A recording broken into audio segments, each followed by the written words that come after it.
नमस्कार दोस्तों।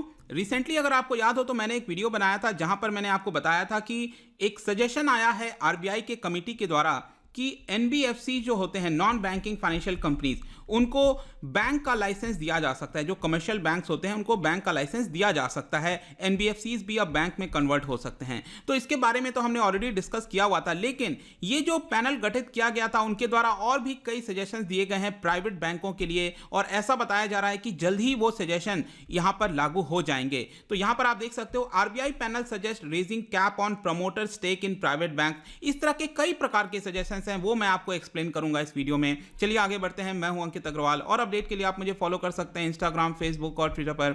मेरे लेक्चर की हर पीडीएफ आपको फेसबुक पर तो मिलेगी ही, प्लस साथ में आप मेरा टेलीग्राम चैनल ज्वाइन कर सकते हैं by searching Ankit Agrawal official. और अगर आप यूपीएससी की तैयारी कर रहे हैं तो आपके लिए सुनहरा मौका है। स्टडी IQ लैब आपके लिए स्मार्ट कोर्स है जिसके थ्रू आप अपनी प्रिपरेशन और भी ज्यादा अच्छे तरीके से कर सकते हैं। सबसे पहले देखते हैं दोस्तों यहां पर हुआ क्या है। तो जून 12 को आरबीआई के द्वारा एक इंटरनल वर्किंग ग्रुप सेटअप किया गया था। इंटरनल वर्किंग ग्रुप का मतलब होता है कि आरबीआई के अंदर ही उनके जो मेंबर्स होते हैं उनमें आपस में एक ग्रुप बना दिया जाता है और सजेशन मांगा जाता है। और ये जो ग्रुप है दोस्तों यहां पर रिव्यू करने के लिए कि जो प्राइवेट सेक्टर बैंक होते हैं, सबसे पहले तो याद रखना कि जिस भी चीजों की हम बात करेंगे इस वीडियो में वो सिर्फ प्राइवेट सेक्टर बैंकों के लिए है, पब्लिक सेक्टर बैंकों के लिए नहीं है। उसको पब्लिक सेक्टर बैंकों के साथ कंफ्यूज मत कर लेना। तो यहां पर जो प्राइवेट सेक्टर बैंक्स हैं उनकी जो ओनरशिप होती है, इस तरह के कई सारे सजेशंस हैं जो कि लिए गए थे। आप देख सकते हो ये आपका जो पहला पेज है यहां पर जो सबमिट किया गया है उसके बारे में बताया जा रहा है। और यहां पर आप देख सकते हैं कि जो प्रमोटर का शेयर होल्डिंग होता है प्राइवेट बैंकों में, मिनिमम कैपिटल कैसा होना चाहिए,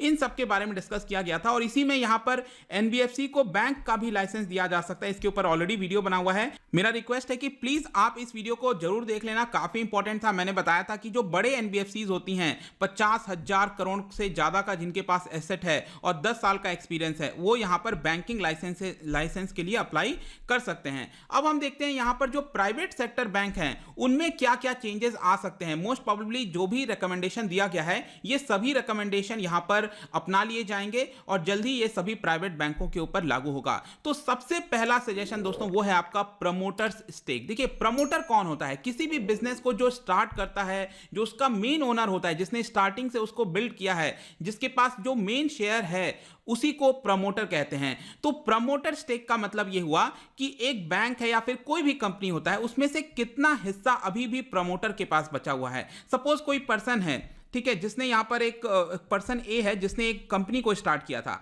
अब उसने कंपनी स्टार्ट किया, आगे चलकर उसने अपना कुछ हिस्सा जो है वो बेच दिया। सपोज मैं कहता हूं उसने 60% हिस्सा अपना बेच दिया और अभी भी अपना उसके पास 40% हिस्सा है। तो ये जो 40% हिस्सा अभी भी उसके पास है उसको हम कहेंगे प्रमोटर्स स्टेक। अगर उसने कोई भी हिस्सा नहीं बेचा है तो 100% वो प्रमोटर के पास है। आया समझ में? तो इसी को कहते हैं प्रमोटर्स स्टेक। तो यहां पर क्या है कि अभी तक क्या होता था, करेंटली अभी के लिए क्या प्रोविजन है कि जो बैंक्स होते हैं, प्राइवेट सेक्टर बैंक्स होते हैं, उनमें जो प्रमोटर्स होते हैं उनको 3 साल के अंदर, जब ये बैंक कोई भी बैंक अगर स्टार्ट करता है तो विद इन 3 इयर्स प्रमोटर को अपना हिस्सा 40% तक लाना होता है। मतलब आरबीआई की गाइडलाइंस है कि वो अपना हिस्सा 40% से ज्यादा नहीं रख सकता जो प्रमोटर है। विद इन 3 ईयर, 3 साल के अंदर उसको ये चीज लागू करनी होती है। इसके अलावा आगे 15 साल के अंदर, मतलब 3 साल में तो ये 40% तक लाना है उसको अपना हिस्सा, मतलब 60% उसको बेच देना होता है। और आगे 15 साल के अंदर 15% तक उसको अपना हिस्सा रखना होता है। तो ये आप ध्यान रखिएगा। मतलब कोई बैंक 15 साल पूरा कर लिया है तो उसमें जो प्रमोटर है वो अपना हिस्सा 15% से ज्यादा नहीं रख सकते। अब यहां पर आप देख सकते हो जैसे कि ये एक्सिस बैंक लिमिटेड का पैटर्न है। यहां पर शेयर होल्डर्स कितने कितने हैं, जैसे कि जनरल पब्लिक के पास इतना हिस्सा है, आप देख सकते हो 5.45%।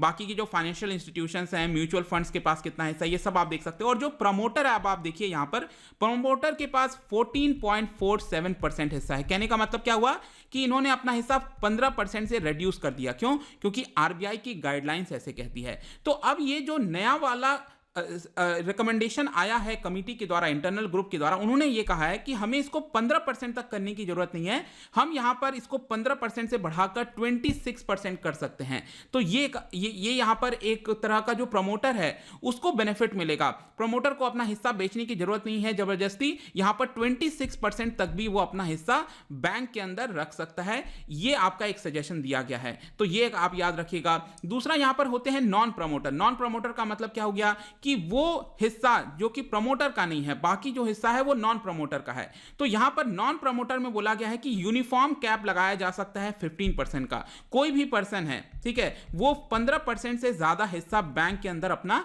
नहीं रख सकता। ये एक सजेशन दिया गया है। नेक्स्ट यहां पर सजेशन पर आते हैं कि प्राइवेट सेक्टर बैंक के लिए क्या सजेशन है। तो देखिए काफी बड़ा ये अनाउंसमेंट है, आप देख सकते हो, लार्ज कॉर्पोरेट हाउसेस भी हिस्सा ले सकते हैं बैंक के अंदर। ये एक बहुत बड़ा अनाउंसमेंट हो सकता है। लेट मी टेल यू यहां पर क्यों मैं ऐसा बोल रहा हूं, क्योंकि आप खुद सोच के देखो, लार्ज कॉर्पोरेट हाउस का मतलब क्या हो गया, जो बड़े बड़े बिजनेस हाउसेज होते हैं, जैसे कि रिलायंस हो गया, टाटा हो गया। तो आपको पता है कि जो रिलायंस होते हैं, टाटा है, अडानी है, ये लोग क्या करते हैं, लोन लेते हैं। किससे लोन लेते हैं? बैंकों से तो ही लोन लेते हैं। अब आप खुद सोच के देखो, खुद अगर रिलायंस यहां पर प्रमोटर होगा किसी बैंक का, और मतलब कि प्रमोटर मतलब अगर उसने हिस्सा खरीदा हुआ है बैंक के अंदर, तो वो क्या करेगा, इनडायरेक्टली वो अपना ज्यादा से ज्यादा पैसा निकालने की कोशिश करेगा। वो बैंक किसको ज्यादा पैसा देगा लोन पर? वो उसी बिजनेस हाउस को देगा, क्योंकि इनडायरेक्टली तो वही उसका ओनर है, एक तरह से उसका हिस्सा खरीदा हुआ है।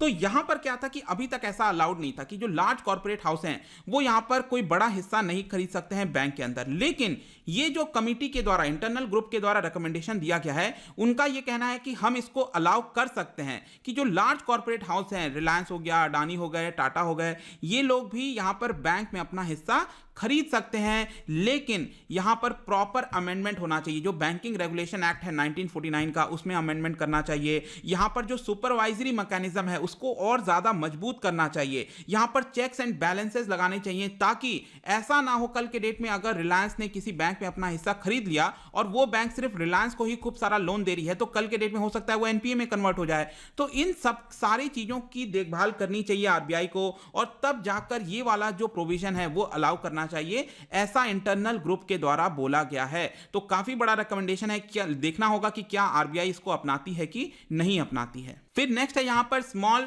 फाइनेंस जो बैंक होते हैं, पेमेंट बैंक होते हैं, इसके बारे में मैंने पहले वाला जो वीडियो बनाया था एनबीएफसी वाला, इसमें भी आपको समझाया था। लेकिन यहां पर कुछ इंपॉर्टेंट चीजें हैं, जैसे कि अगर यहां पर कोई पेमेंट बैंक है, जैसे पेटीएम हो गया, आपने कई सारे सुने होंगे पेमेंट बैंक अलाउ किया गया था आरबीआई के द्वारा। तो ये पेमेंट बैंक को अगर स्मॉल फाइनेंस बैंक में कन्वर्ट होना है तो वो भी हो सकते हैं, अगर उनके पास 3 साल का एक्सपीरियंस है तो 3 साल का एक्सपीरियंस होना चाहिए और कुछ क्राइटेरिया फुलफिल करना चाहिए, तो वो अपने आप को स्मॉल फाइनेंस बैंक में कन्वर्ट कर सकते हैं। दूसरा यहां पर एक और सजेशन दिया गया है इंटरनल ग्रुप के द्वारा कि जो स्मॉल फाइनेंस बैंक है और जो पेटीएम बैंक्स हैं, दोनों यहां पर 6 साल के अंदर अपने आप को लिस्ट कर सकते हैं अगर उन्होंने क्राइटेरिया फुलफिल किया है। उतना क्राइटेरिया आपको जानने की आवश्यकता नहीं है, लेकिन स्टिल जान लो आप। क्राइटेरिया क्या है कि अगर 6 साल के अंदर उनका जो नेट वर्थ है वो यहां पर यूनिवर्सल जो बैंक्स होते हैं, जो कमर्शियल बैंक्स होते हैं, एक्सिस, एसबीआई, उनको जो रिक्वायरमेंट होती है कैपिटल की, अगर वो उतना रीच कर जाता है उसका नेटवर्थ, तो वो अपना बैंक है या फिर पेमेंट बैंक है वो लिस्ट कर सकते हैं। अब लिस्ट करने का अर्थ क्या है कि शेयर मार्केट पर वो लिस्ट कर सकते हैं। जैसे कि मान लीजिए पेटीएम है, तो पेटीएम क्या होगा, वो शेयर मार्केट पर आ जाएगा। शेयर मार्केट से आप उसके शेयर को खरीद और बेच सकते हो। पेटीएम को क्या फायदा मिलेगा कि पब्लिक उसमें निवेश करेगी, पेटीएम के पास ज्यादा पैसा आ जाएगा। तो ऐसा नहीं है, आज के डेट में ऐसा नहीं है कि जब चाहे ये लोग लिस्ट कर सकते हैं, अपना शेयर निकाल सकते हैं, ऐसे अलाउड नहीं होता है। लेकिन यहां पर अलाउ किया जा रहा है कि 6 साल के अंदर अगर ऐसा फुलफिल कर देते हैं क्राइटेरिया, या फिर अगर उनका बिजनेस 10 साल तक चल चुका है, तो भी यहां पर उनको लिस्टिंग की परमिशन दे देनी चाहिए, ऐसा इंटरनल ग्रुप के द्वारा बोला गया है। और नेक्स्ट है फिर यहां पर मिनिमम कैपिटल रिक्वायरमेंट। आपको पता है दोस्तों, कोई बिजनेस है, कुछ भी है, अगर आपको वो चलाना है तो एक मिनिमम कैपिटल होना चाहिए ना आपके पास बिजनेस में। वैसे ही बैंक को चलाने के लिए यहां पर आरबीआई एक गाइडलाइन जारी करती है कि आपके पास इतना कैपिटल होना चाहिए। मतलब अब आप बैंक का बिजनेस कर रहे हो, इतना बड़ा बिजनेस है, अगर आपके पास कैपिटल नहीं होगा और कल के डेट में बैंक का पैसा डूबने लगता है, तो पैसा होना चाहिए ना बैंक के पास, कैपिटल होना चाहिए ताकि उसकी भरपाई की जा सके।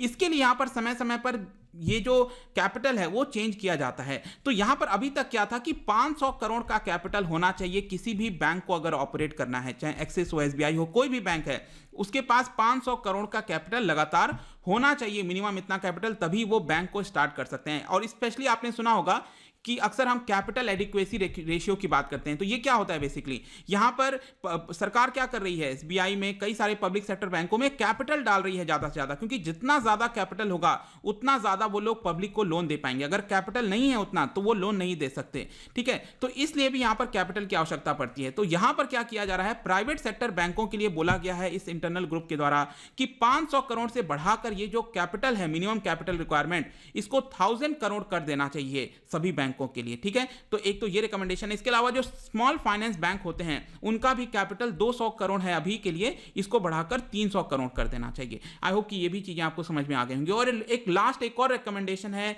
लाइसेंसिंग से रिलेटेड। आपको पता है समय समय पर जो आरबीआई है वो लाइसेंस देती है बैंक चलाने के लिए। जैसे पिछले कुछ समय पहले आपने बंधन बैंक के बारे में सुना होगा, तो बंधन बैंक को भी रिसेंटली लाइसेंस दिया गया कमर्शियल बैंक को ऑपरेट करने के लिए, राइट। तो यहां पर यह कहा गया है इस इंटरनल ग्रुप के द्वारा कि जब भी लाइसेंस इशू किए जाते हैं, नए वाले रूल्स रेगुलेशंस आते हैं, तो वो प्रॉपर हार्मोनाइजेशन और यूनिफॉर्मिटी में होना चाहिए। कहने का मतलब यह है कि सपोज मैं कहता हूं कि आरबीआई एक नया लाइसेंसिंग गाइडलाइंस इशू करने जा रही है, ठीक है।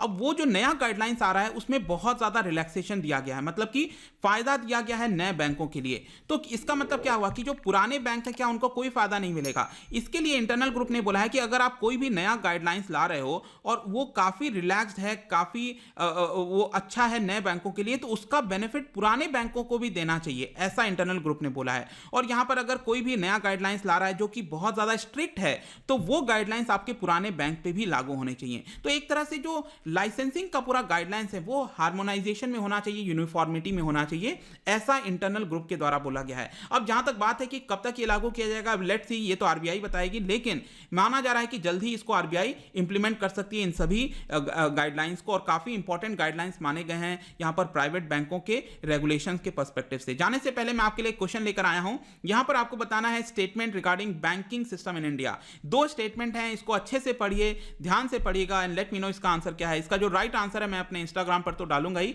अगर आप इंस्टा पे नहीं हो तो कोई बात नहीं, टेलीग्राम से आप ले सकते हैं। मैं यहां पर कई सारे एमसीक्यूज डालता रहता हूं, स्टोरीज में आप जाकर प्ले कर सकते हो, वहां पर आपको ऑटोमेटिकली आंसर मिल जाएगा। अगर आप मुझसे इकोनॉमी पढ़ना चाहते हैं, कोई भी कोर्स परचेज करना चाहते हैं, स्टडी IQ ऐप पर जा सकते हैं। आई होप कि ये वीडियो आपको पसंद आया होगा। मिलता हूं आपसे next time, till then thank you very much, see you soon.